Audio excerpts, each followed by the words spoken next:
ही दुखी व्यक्ति एक महात्मा के पास आकर कहता है, मैं अपने जीवन से बहुत दुखी हूँ। मैं अपनी बीवी, बच्चों और अपने परिवार को भी खुश नहीं रख सकता।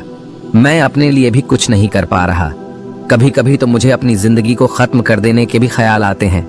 आप इतनी साधनाएं करते हैं, इतनी तपस्या करते हैं, क्या आप मुझे कोई ऐसा मार्ग बता सकते हैं जिससे मैं अपने बुरे वक्त से बाहर आ सकूं?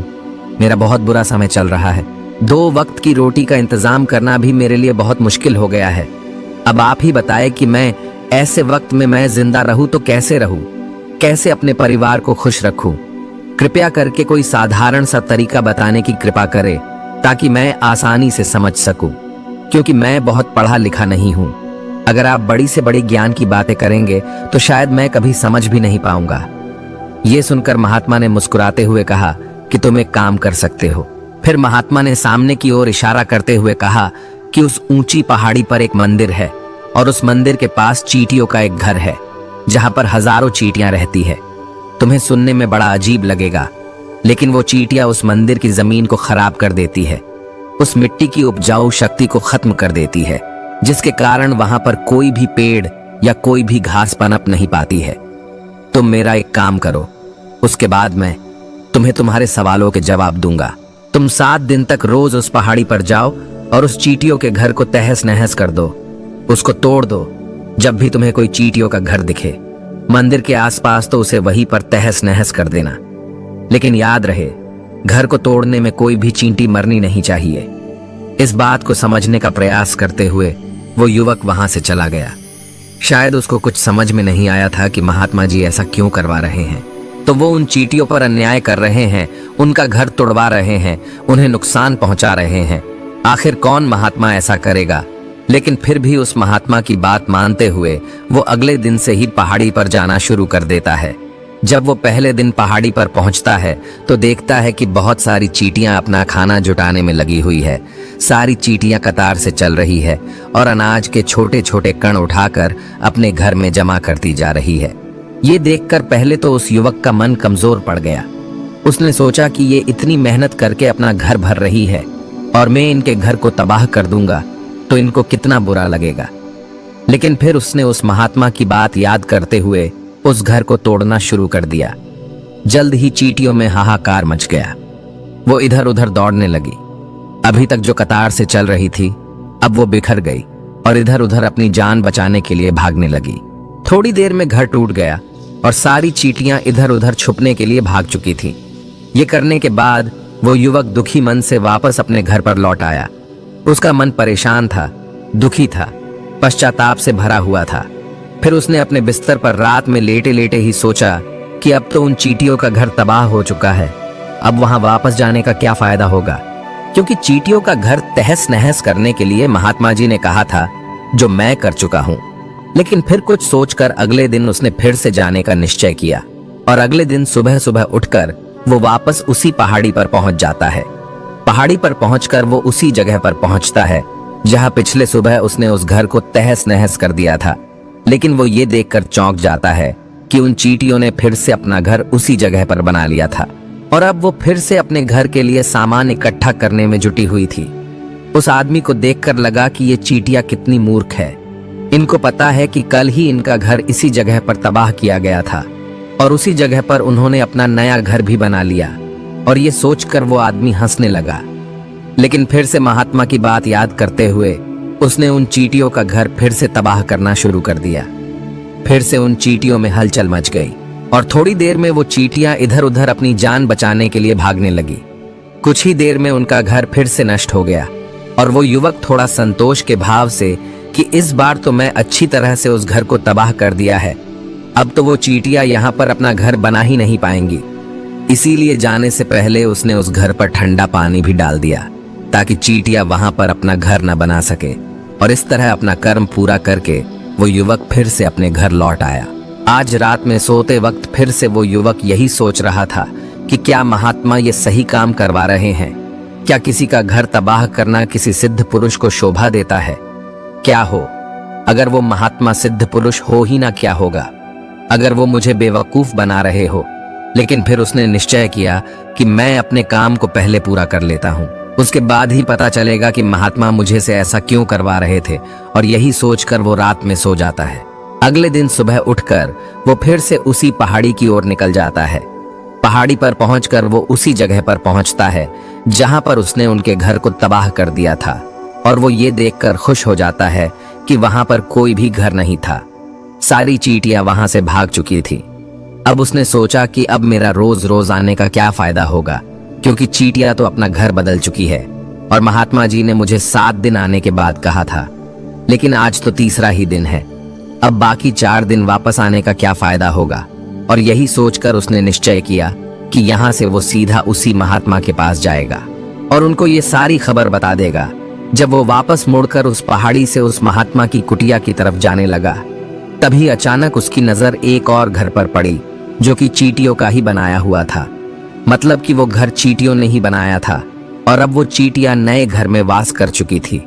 ये नया घर उनके पुराने घर से थोड़ी ही दूरी पर था, और जब उसी युवक की नजर उस घर पर पड़ी तो उसने सोचा कि शायद महात्मा को पता था कि ये चींटियां अपना घर यहाँ से बदलकर किसी दूसरी जगह पर बना लेगी, इसीलिए उन्होंने मुझे 7 दिन आने के बाद कहा था।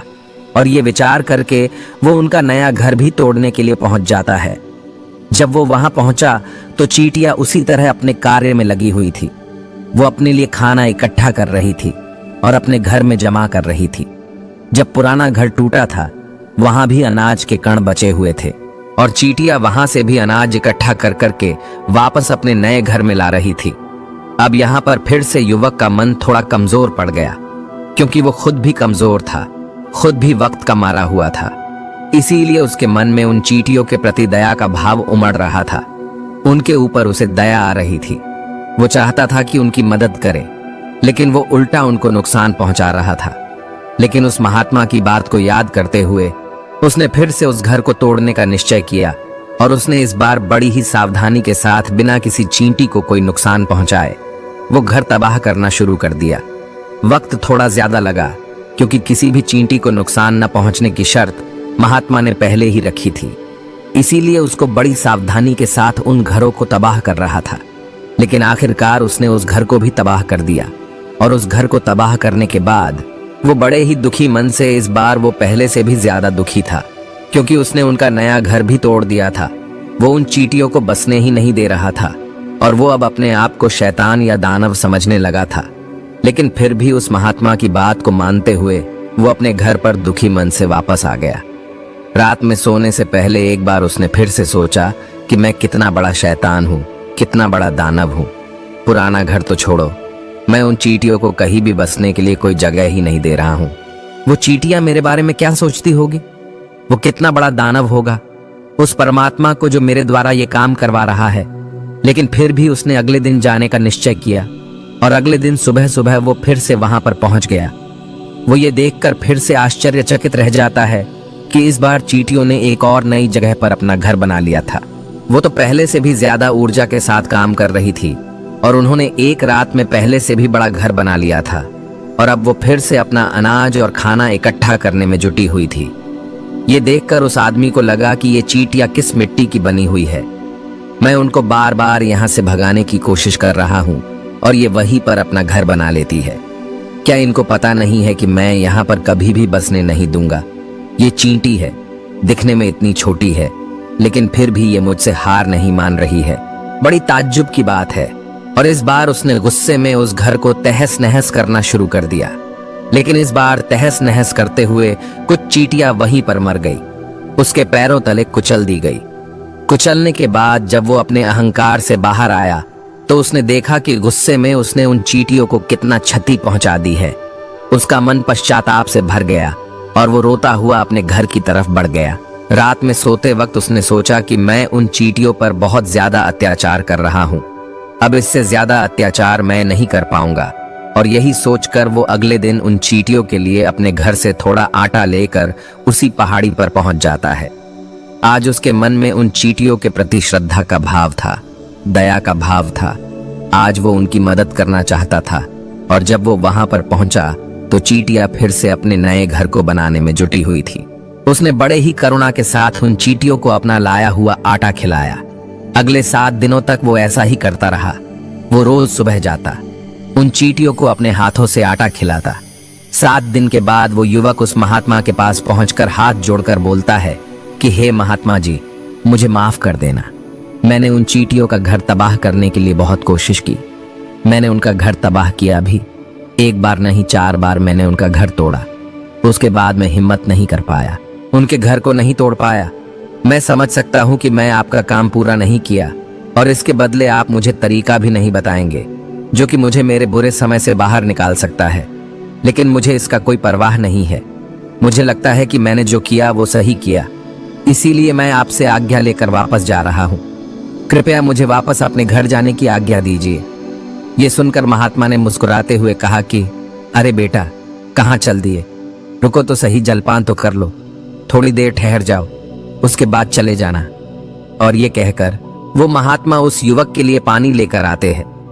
पानी पिलाने के बाद महात्मा उस युवक से पूछते हैं कि तुम मुझे ये बताओ कि आखिर तुम उन चींटियों का घर तबाह क्यों नहीं कर सके? वो चींटियां तो छोटी है और तुम इतने विशालकाय हो, फिर भी तुम उन छोटी छोटी चींटियों का घर तबाह नहीं कर पाए। कहाँ है तुम्हारी शक्ति, तुम्हारा बाहुबल? इसका जवाब देते हुए उस युवक ने कहा कि हे महात्मा, मैंने उन चींटियों का घर तबाह कर दिया था, बार बार किया था। एक बार तो अपने गुस्से में उन चींटियों को भी हानि पहुंचा दी थी, लेकिन जिस दिन मैंने उनको हानि पहुंचाई उसी दिन मुझे लगा कि मैं उनको क्यों हानि पहुंचा रहा हूं, क्यों इनको इतनी तकलीफ दे रहा हूं, और उसी दिन से मैंने उनको क्षति पहुंचाने की वजह, नुकसान पहुंचाने की वजह उनकी सहायता करनी शुरू कर दी। ये सुनकर उस महात्मा ने कहा कि ये ही तो सीखने की बात है। एक छोटी सी चींटी हमें जीवन का संदेश दे जाती है। मैंने तुम्हें उन चींटियों का घर तबाह करने के लिए नहीं भेजा था, मैंने तुम्हें भेजा था ताकि तुम उन चींटियों से कुछ सीख ले सको। तुम्हें क्या सीख मिली? उन चींटियों से क्या मुझे बता सकते हो? यह सुनकर उस युवक ने पूरी कहानी बयां कर दी। पूरी कहानी सुनने के बाद महात्मा ने मुस्कुराते हुए कहा कि बेटा, पहली सीख जो इन चींटियों से ले सकते हैं वो ये थी कि तुमने कितनी ही बार उनके घर को तोड़ने की कोशिश की, कितनी ही बार प्रयास किया कि उनके घर तबाह हो जाए, लेकिन वो हर बार अपना नया घर बना लेती थी। उन्होंने कभी भी हार नहीं मानी। अगर वो हार मान लेती तो वो चींटियां तुम्हें वहां पर नहीं मिलती। जीवन कार्यशीलता का नाम है, लेकिन हम मनुष्य 1-2 बार हार मिलने पर ही टूट जाते हैं, हताश हो जाते हैं और फिर जीवन में प्रयास ही नहीं करते। और कुछ लोग तो अपनी जिंदगी को खत्म करने को उतारू हो जाते हैं। लेकिन जानवरों में तुमने एक बात देखी होगी कि वो अपना जीवन खुद से कभी खत्म कर ही नहीं सकते हैं। तुमने कभी नहीं सुना होगा कि किसी जानवर ने आत्महत्या कर ली, चाहे वो जानवर कितना भी भूखा क्यों ना हो, कितना ही दुखी क्यों ना हो, लेकिन वो अपने जीवन के लिए हमेशा संघर्ष करता रहता है। लेकिन वही दूसरी तरफ हम मनुष्य 1-2 बार हताश होने पर ही अपना जीवन खत्म कर लेते हैं। जीवन तो कर्मशीलता है, कर्म करने का नाम है। जीवन और मृत्यु आखिरी विश्राम है, परम विश्राम है। इसीलिए मृत्यु से पहले कर्म करना कभी मत छोड़ना, क्योंकि मृत्यु के बाद तो तुम परम विश्राम में चले ही जाओगे। तो उससे पहले कर्म करना क्यों छोड़ रहे हो? क्यों हताश हो रहे हो? अगर तुम्हारा एक घर टूट गया है तो दूसरा घर बनाने का प्रयास करो, कोशिश करो, और कोशिश करने वालों की कभी हार नहीं होती। ये तुम उन चींटियों से देख चुके हो। देखने में तुमसे कितनी छोटी है वो चींटियां और तुम इतने बड़े हो, लेकिन उनका मन तुम्हारा मन से इतना बड़ा है, इतना विशाल है, इतना दृढ़ संकल्प है कि इतनी बार घर टूटने पर भी उन चींटियों ने कभी हार नहीं मानी। दूसरी सीख ये है कि जब भी हमारे ऊपर बुरा समय आता है, हमें लगता है कि ये समय कभी नहीं जाएगा, ये समय मेरे जीवन को बर्बाद कर देगा, मुझे कभी नहीं जीने देगा। और अपने इन्हीं ख्यालों से, अपने इन्हीं विचारों से, जिसका असलियत में कोई भी अस्तित्व नहीं है, वो सिर्फ विचार है, और वही विचार हमारे मन को दुखी कर देती है और इसीलिए हम प्रयास करना भी छोड़ देते हैं। लेकिन तुम खुद सोचो कि बार बार प्रकृति हमें क्षति पहुंचाएगी, नुकसान पहुंचाएगी, लेकिन कब तक पहुंचाएगी? अगर हम बार बार फिर से उठ के फिर से नया प्रयास करते रहेंगे तो प्रकृति भी हमारे सामने घुटने टेक देगी, और वो भी एक दिन हमारे ऊपर दयावान हो जाएगी, कृपालु हो जाएगी, और वो हमें सब कुछ देने लगेगी जिसकी हमने कभी कामना की थी। तुमने खुद देखा कि तुम उन चींटियों को तबाह करने के लिए पहुंचे थे, लेकिन बाद में तुम ही उन चींटियों को अनाज और आटा देने लगे, तुम ही उन पर कृपालु हो गए। क्यों हुए? क्योंकि तुमने देखा कि वो चींटियां हार ही नहीं मान रही है। इसी तरह अगर तुम भी अपने जीवन में कभी हार नहीं मानोगे तो एक न एक दिन ये प्रकृति तुम्हें वो सब कुछ देगी जो तुम अपने जीवन में पाना चाहते थे। इसीलिए दो सीख याद रखना, कर्मशीलता कार्य करते जाना, और दूसरा कि एक न एक दिन प्रकृति तुम्हारी उस कर्म का परिणाम तुम्हें जरूर देगी। तो दोस्तों, मैं आशा करता हूं कि आपको इस वीडियो से काफी कुछ सीखने को मिला होगा। तो फिर मिलते हैं अगले वीडियो में।